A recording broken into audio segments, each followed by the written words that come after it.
অন্যায় ন্যায় হয়ে যাচ্ছে।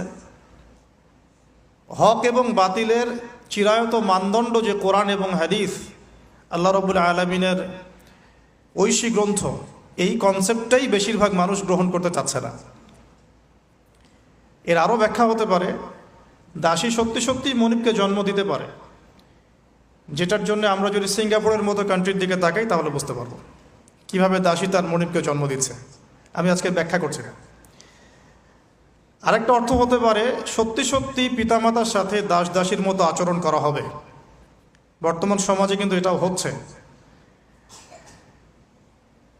আরেকটা আলামত নবী সাল্লাল্লাহু আলাইহি ওয়াসাল্লাম বলেছিলেন এই হাদিসে, আনতারাল হুফাতাল উরাতাল আলাতা রিয়া আশ-শাই ইয়াতাতাওয়ালুনা ফিল বুনিয়ান, যখন তুমি দেখবে সমাজের সবচেয়ে নিম্ন শ্রেণীর নগ্ন পায়ের, খালি গায়ের, রাখাল